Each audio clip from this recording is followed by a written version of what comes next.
Welcome to Fearless Females, where ambition meets resilience. Meet your guide, Lorie Jones, owner of Fearless Financial Advisors. Join her and remarkable women executives as they uncover the triumphs and transformative moments shaping extraordinary careers. Ready to be fearless? Let the journey begin. Good morning, Fearless Females. I'm so excited you joined us again. I'd like to give a shout out to our sponsor, Fearless Financial Advisors. I'm super excited about the new brand and the new colors, so go check us out at fearlessfinancialadvisors.com. So today we're talking with Marla Sofer. And this is the best thing about our interview. Marla said at one point, she said, think bigger. She said, whatever you're dreaming, multiply it by 10 or even 10,000. And it's just so cool to think maybe you're not thinking big enough. Maybe your big dreams are just little. What if you 10x'd them or 20x'd them or 10,000x'd them? Like, what could you accomplish? Say you don't reach your 10,000 times goal, but where would you be if you tried? I really like that idea of pushing your limits and trying to just shoot for the stars, because even if you don't hit the stars, maybe you'll hit the moon, either way, you're in outer space. And the other thing that really resonated with me is she said sometimes she was talking to her kids, and she would tell her kids to go for things or try hard things or be a little bit fearless. And she said, I realized that if I was telling them to do it, I needed to model that for them. And I will say that it really resonated with me, because as I think of this podcast, sometimes I'm not going to lie to you, I'm a little bit scared to take big chances. I am safe and steady to my very core. But talking to these different amazing women who just have incredible stories of courage and fearlessness and perseverance has really made me say, well, I'm telling everyone else to be a little bit fearless. Maybe I could do it too. So I'm so excited for you to hear Marla's story today. Let's get started. Today we have Marla Sofer. She is the founder and CEO of Knomee. And, we'll get into kind of a little bit about what she does, but I know you're going to love listening to this. It's so exciting. And I'm really looking forward to getting to know a little bit more about Marla. So thank you so much for doing this for us. It's my pleasure. Thank you, Lorie. So my very first question is always the same, and I love this question. What is your favorite book? So this one may be overplayed a lot, but definitely my favorite is Man's Search for Meaning by Viktor Frankl. And a lot of what I'm building in my whole life's journey has been focused on purpose and meaning, and really embracing the right attitude to make the most of your own potential. So I think that one's a great one. I'm also a startup founder, so I really love a book called Moonshots by Naveen Jain. And I'm right now reading a book called No Room for Small Dreams. It's an old book, but it was written by Shimon Peres. So, I love all those suggestions, and I actually haven't heard them before. So that's amazing.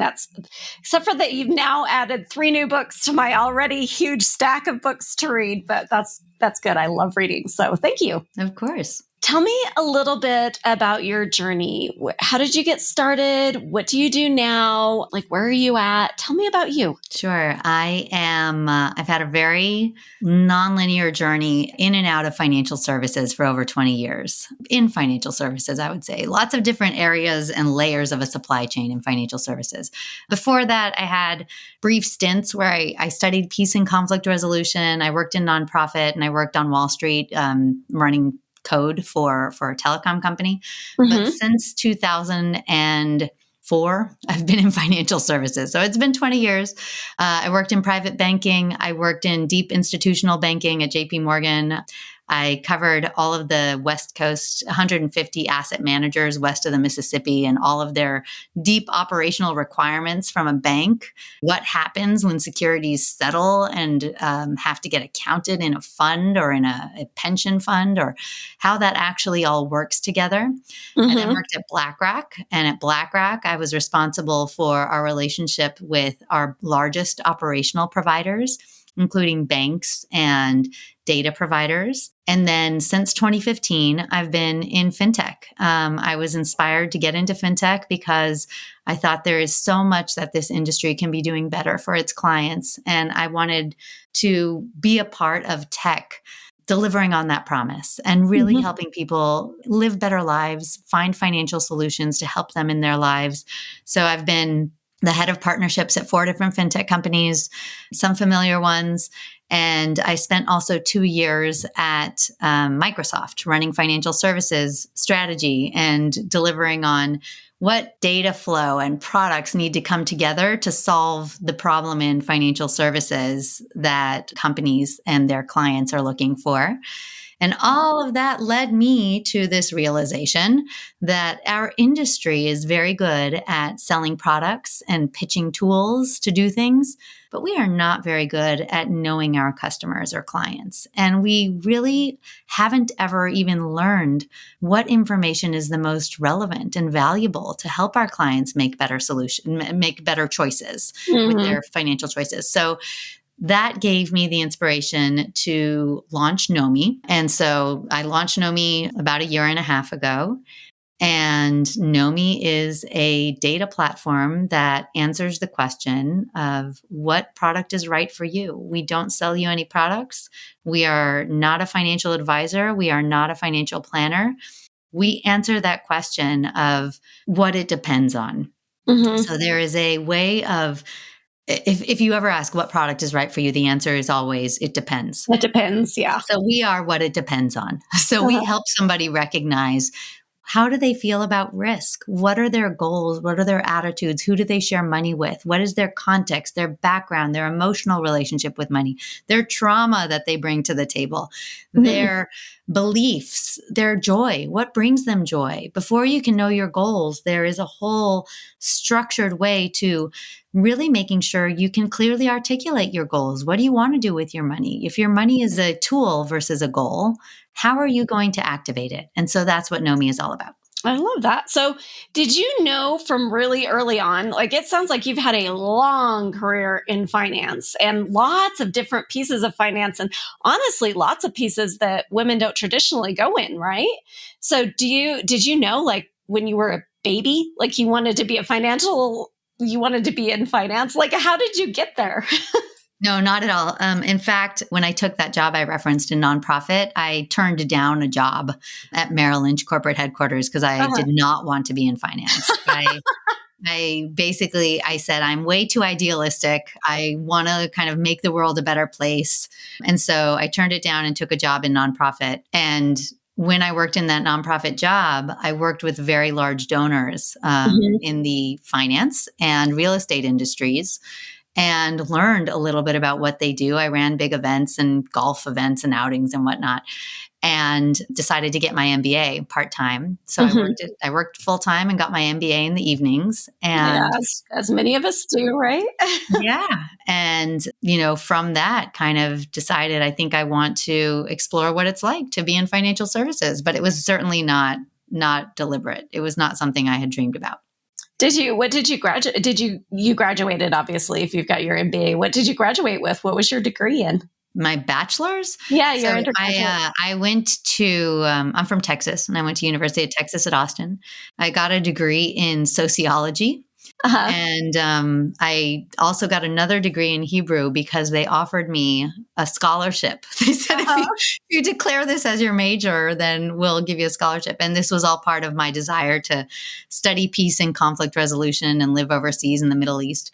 And then it wasn't until I was married and working full time that I went back to school and got my MBA later. That's so interesting. I always felt like a psychology degree would be a value add in this industry, because a lot of it is numbers and nerdy stuff and accounting and all that stuff. But a lot of it is like, how do you feel? What makes you dream big, and what are your dreams? So I can see that piece coming in with this Knomee. I agree entirely. I feel like the best wealth managers out there are the ones who are therapists. They're the ones who understand, how do I better understand you so I can help you make better decisions to protect you and your family for the future, and show you your blind spots, show you things that you might not know otherwise. And a lot of that is therapy.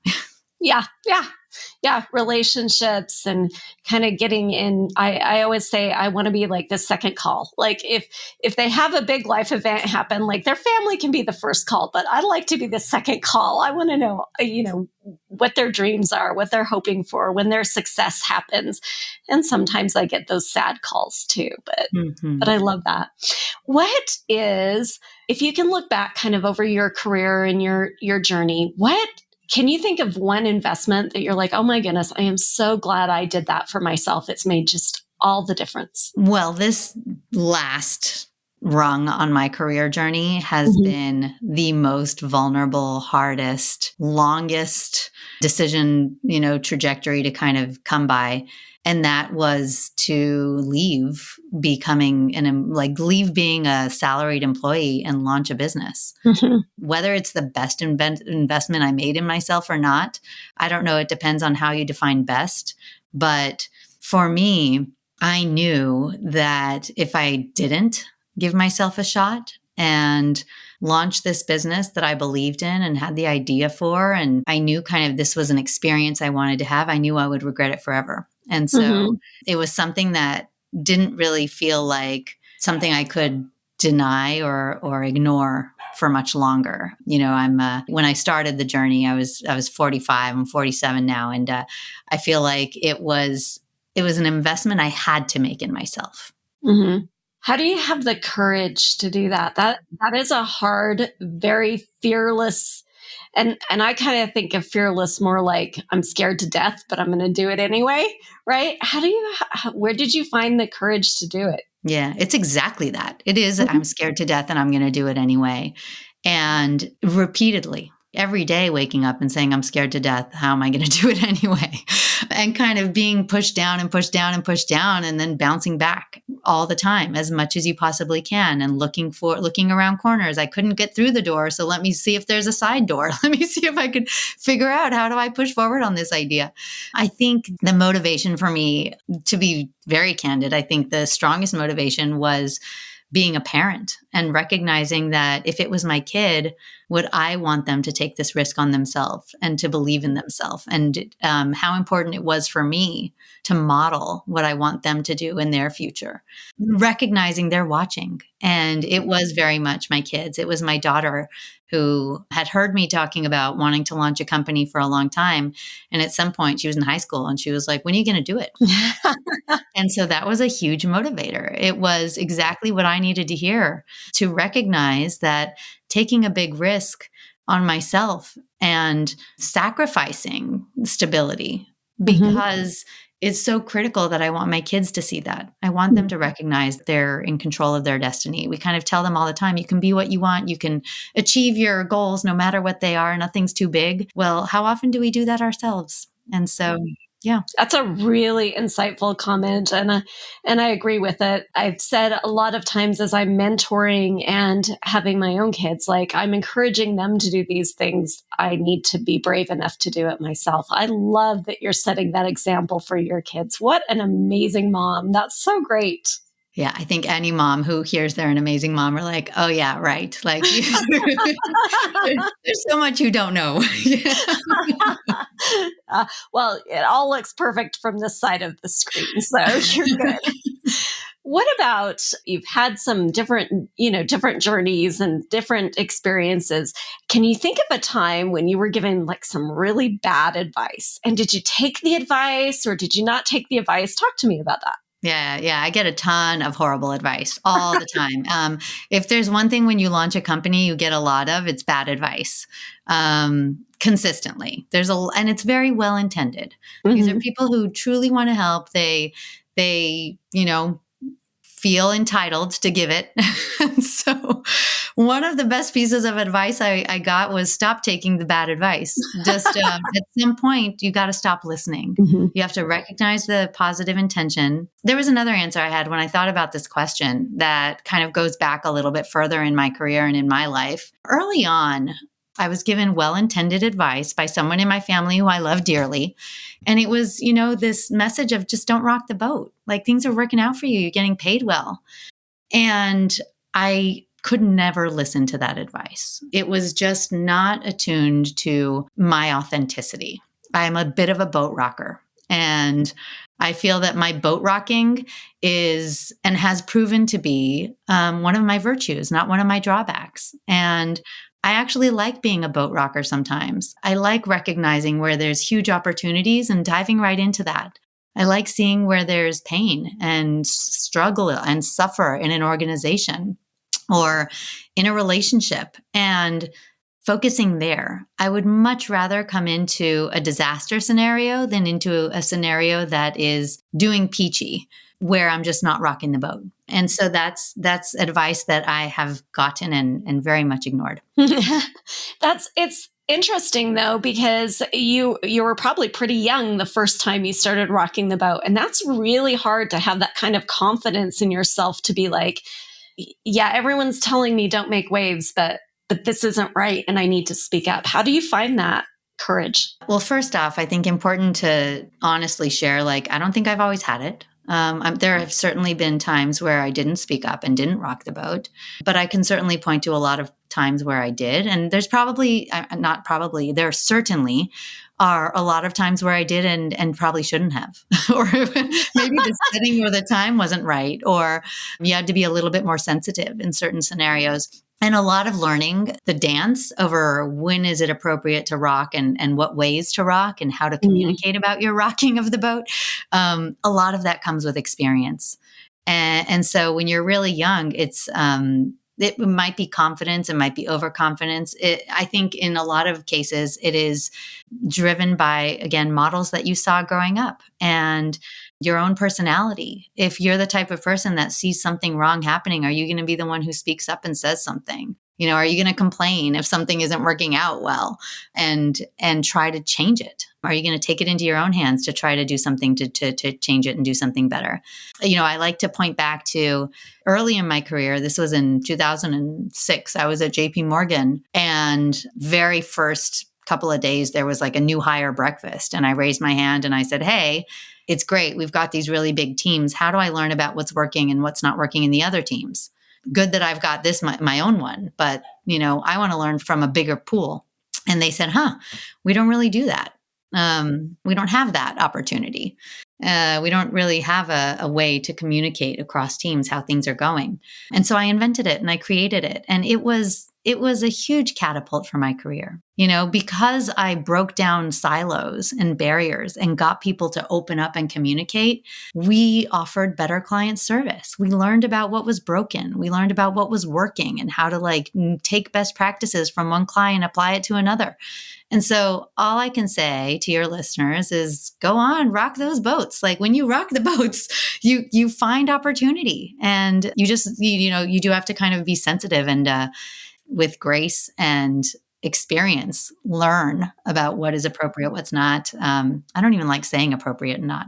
What is culturally sensitive to the environment in which you're working, and go for it. You're there for a reason.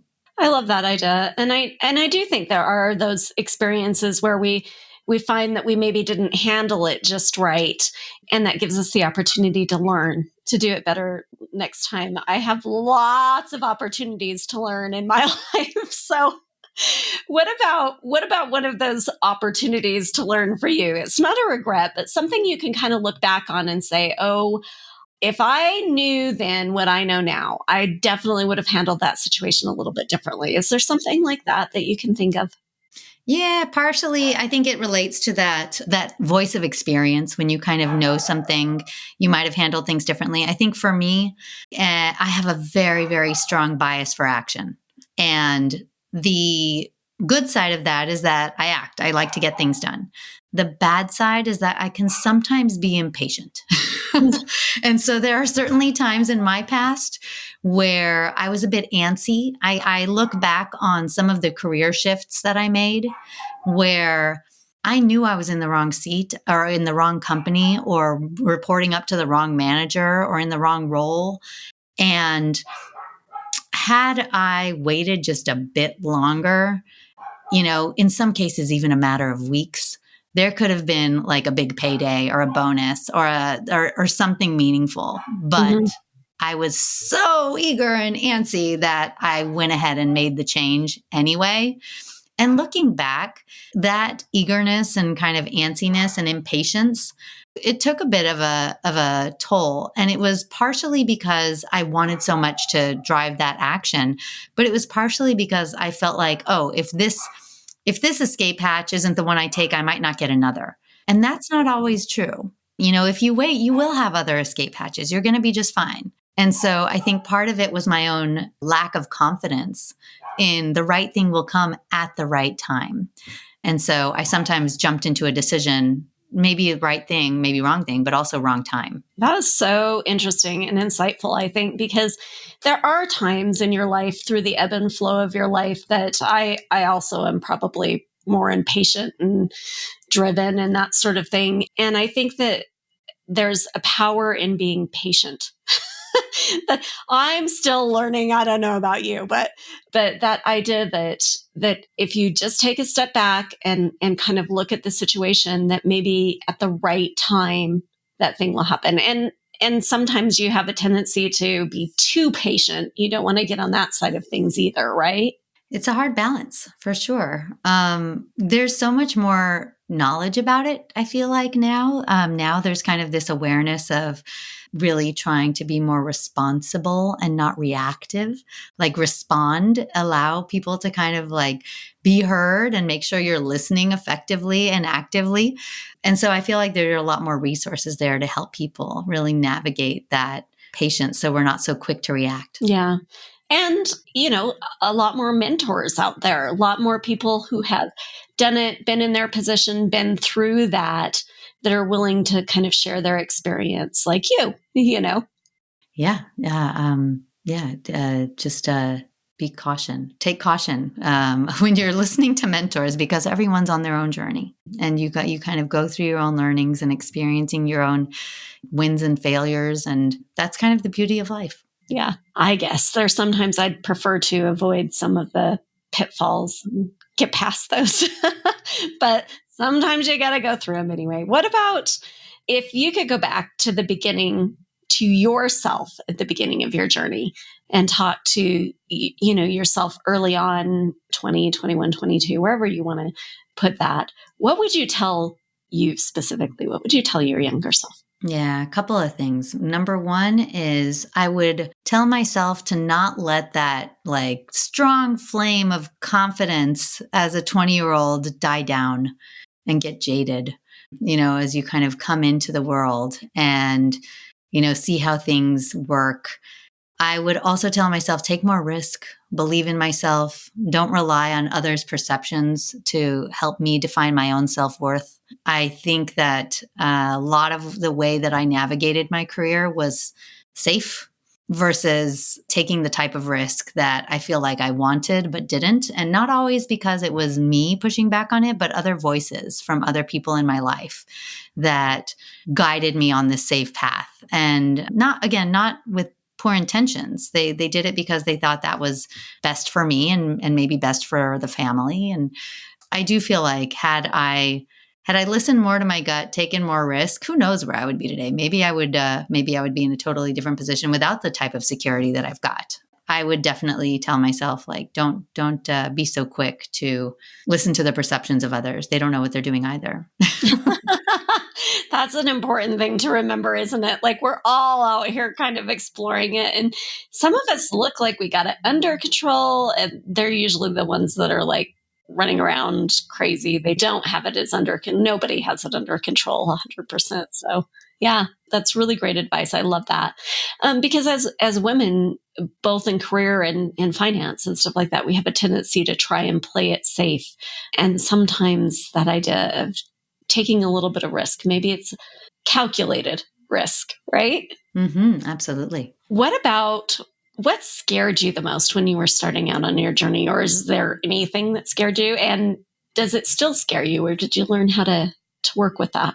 I still have a whole lot that scares me. I'm in the scariest place I think I've ever been in my career, where I am building something brand new, inventing a brand new category, trying to kind of see if I can make a company work from scratch with zero support. I have to build it myself. I have to go out and kind of find investors to believe in my vision so that I can live long enough to sell the vision to then make money. It is a quite scary prospect. I do feel that when I look back at my career, both as a kid growing up and where I am now, I've had a very, very, very strong sense of independence. And one of the things that scares me the most is being stifled. Is there something that is going to stop me from choosing my own destiny? Is it going to be out of my hands in some way? And I feel that there's a lot of liberation in recognizing, no, you can kind of own it. But you also, like, I wouldn't ever guide somebody who is struggling to make ends meet, paycheck to paycheck, and living on credit card debt to launch a company. It's just not a good idea. You've got to find stability. Once you find stability, then you can actually have so much more safe of a launch pad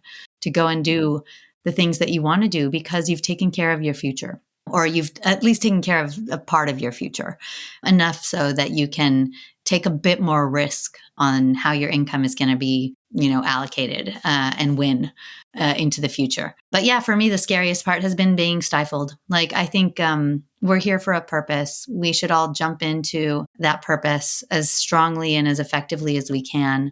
And it scares me when I see, especially women who allow themselves to be shut down, who don't speak up, who tolerate what they know is not necessarily the behaviors that they have earned or deserve, or others that they see that are not themselves. And so those are the types of things that worry me. I have several mentees or admin or, just women that I've kind of my daughters, and I can see what you're saying there. Like, you want them to try, kind of, you don't want them to get to that plateau where they're just accepting that this is the way it is and this is the way they should be treated and this is what they should expect and be grateful for. But try and grow and maybe rock the boat just a little bit, make a few waves and say, I think I deserve a little bit more here. It's such a constant fight, right? Because I feel like we are conditioned in many cases by society to feel that. We should be grateful for whatever path we've got and not rock the boat and not speak up and even suffer injustice and suffer kind of through things that we question. I was the kid who, and I love my grandparents dearly, but, we'd go to the big family dinners and all the guys and boys would be sitting down and the girls, me would be up and serving everyone else and clearing the table. And, these are very social norms that get deeply baked in. And it's good to question those nowadays. It may continue that's grandma and grandpa's way, and that's the way we'll do it as long as they're here, that sort of thing. But I always do encourage my daughters to ask a few questions first. Absolutely. So did you, coming up through tech and finance and all the different journey, spots and twists and turns that you've had, I'm sure, but did you face any unique challenges because you were a woman? Yeah, loads. We don't have time on this podcast to go into all of the challenges. I would say challenges, and also the challenges sparked really important community. So the women that I'm closest with are the ones that went through those same unique challenges that I did. They hit glass ceilings. They were told, I remember vividly being told by one of my managers that I was too aggressive. And, back then it wasn't blasted all over the media or like kind of in the training manuals that, hey, you probably shouldn't tell your female employees that they're too aggressive. You probably wouldn't do the same for your male employees. And he never would, have ever said that to his male employees. I literally left one of my jobs, my private banking job. I left it because I did not like the maternity policy. The maternity policy was I thought very unfair. The policy was you got 1 week of maternity leave for every year you had worked at the bank. And I had worked there for 2 years. I got 2 weeks. Oh, wow. I know, right? And so I left. I thought, this isn't right. I want to have another baby. And went at that time to JP Morgan. They gave me an incredibly return to work package that they gave to new moms. I ended up having another baby there and got relocated, and the benefits were phenomenal. I also have this other story that rings in my head of that I knew of somebody on my team who was male, who was junior to me and who was being paid more. And I remember my manager saying, yes, but he's supporting a family. And right, I love your facial expression. I was supporting a family as well. And I've always supported my family. I've always been my family's breadwinner. And I think the norms have changed to where those types of comments are not acceptable anymore. And it is because of the women who have spoken up, who have made a fuss and said, this thing that you said, that doesn't work anymore in our society. You cannot say those things any longer, and you cannot believe and act on those things any longer. Yeah. Yeah, I agree. And I think that standing up and speaking out and rocking the boat, making a few waves and saying, this is unfair. And that actually, in a lot of ways, women and men will rise up and support that, because I always say, men have daughters and wives and aunts and mothers, and they want them to be successful and fulfilled. And we have a lot of advocates there too, as far as like standing up and advocating for, this isn't right. This isn't the right way to approach this. This isn't the right thing to say. And I love that message is becoming more universal throughout many different places. And I can't believe they didn't give you more than 2 weeks maternity leave. You can't even take a shower in the first 2 weeks. I know. It's ridiculous. I know. Marla, tell me, what is the thing you are most proud of? My kids. I think that, and I know that you are also a proud mom, and a lot of people that don't have kids have a lot of people that they influence in their lives and kind of raise and have an impact on. So I think that you don't have to have kids to have this same type of a relationship. But for me, when I look at my children, and they are 17 and 18 and a half, almost 19, and I see that they are decent humans. They're decent humans. They're healthy. They're happy. They're pretty decently smart. I'm so proud. Like, the bar is such that, if I could bring decent humans into this world, I'm outrageously proud. I am always surprised by how they act as adults and how many wonderful little features that they kind of bring into the world. They're very, very, very different. My daughter is very similar to me in personality. My son is an extreme introvert, incredibly bright, but outrageously thoughtful. So what I was saying about being impatient and sometimes not super thoughtful and rocking the boat, that's the opposite of him. He's so thoughtful and so deliberate in everything he does, and he inspires me all the time as well. Oh, I love that. And, it just gets better. My youngest is 18, going on 19, and my oldest is 26. And to watch them then go out and bring that, what they've been taught and their energy and their thoughts and all of their feelings into this world to then pass on to the next generation, whether it be the people they interact with at work or God willing, maybe I'll get some grandkids someday. But as they pass that on, it's just such a sense of accomplishment. And I find that I kind of get that same sense of pride with, now as I'm nurturing those relationships in my, my staff, my team, as they grow and develop. So I don't think it's just kids that give you that sense of pride, but I feel it for you. And I'm so excited that we all get to have that just that sense of accomplishment. Yeah, for sure. But when they're being terrible, then that also is hard. You've Yes, had those moments. there are stages and phases. Yes. Yeah. Yeah, but that's also humanness. I certainly have been, and sometimes still am, very terrible to my parents. And I also look at them with incredible pride. And so the pride I look at my parents with is, kind of how I look at my kids. And I feel like that I'm excited that they are going into the world to have impact, to care about what's right, to embrace the behaviors that they've seen and have kind of come passed down to them in a way that allows them to make real change in the world. Yeah, I love that. And I do think I have such hope for this, this next generation. They just are such bright, kind, accepting, just lovely people. I cannot wait to see how they change the world. I think it's going to be amazing. Likewise. So, any advice, Marla, for a young lady who's listening to this, who's just maybe starting down the path that you're already really successful at? Any advice that you would help her out with? So I would say two things. One is to trust her intuition. Sometimes there's that really sneaky voice inside your head, and it's very easy to ignore and listen to other voices that are loud and kind of drowning that one out. It's really important to pay attention to that small little voice that knows what it's doing. And the other thing is think big, think bigger. Whatever you're thinking, times 10, times 500, times 10,000, think much, much bigger than the way you're thinking now.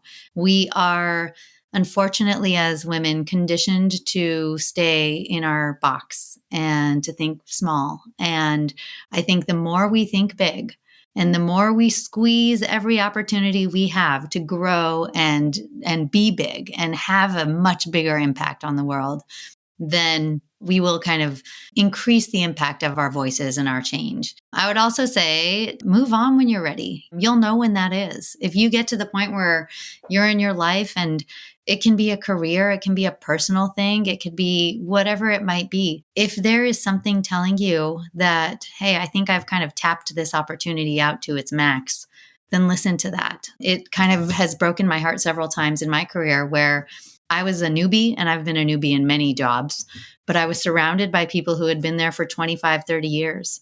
And it was astounding to me that they were such an expert at this tiny little thing. How amazing would it be if they took that expertise and applied it in a different setting and in a different setting? And every single one of those settings would have benefited from that reapplication of really valuable expertise. And so I would say, don't be afraid to move around. Yeah. Yeah, scary as all heck sometimes, but so worth it. I've never interviewed one yet that has said, I regretted doing something, but I have had a lot of women say, I regret not doing something. And so I think that kind of try it. What's the worst that can happen? I love that. And I do think dream big is a really important thought too. If you fail at the huge, gigantic, ginormous dream, you're still shooting in the stars there. You're still. Yeah. Marla, thank you so much for taking the time to chat with me today. I've just really enjoyed this conversation, and thank you for taking your time to help my listeners and to kind of just share your story and your journey. If I have someone who's listening and they want to get in touch with you and ask some questions, how do they do that? The best is on LinkedIn, Marla Sofer. Go to the Knomee website. A lot of people put a W. There's no W. KNOMEE.com is the best way. But you can reach out to me at marla@knomee.com or on LinkedIn. Perfect. Well, thank you so much for your time. I really appreciate it. It's my pleasure. Thanks, Lorie.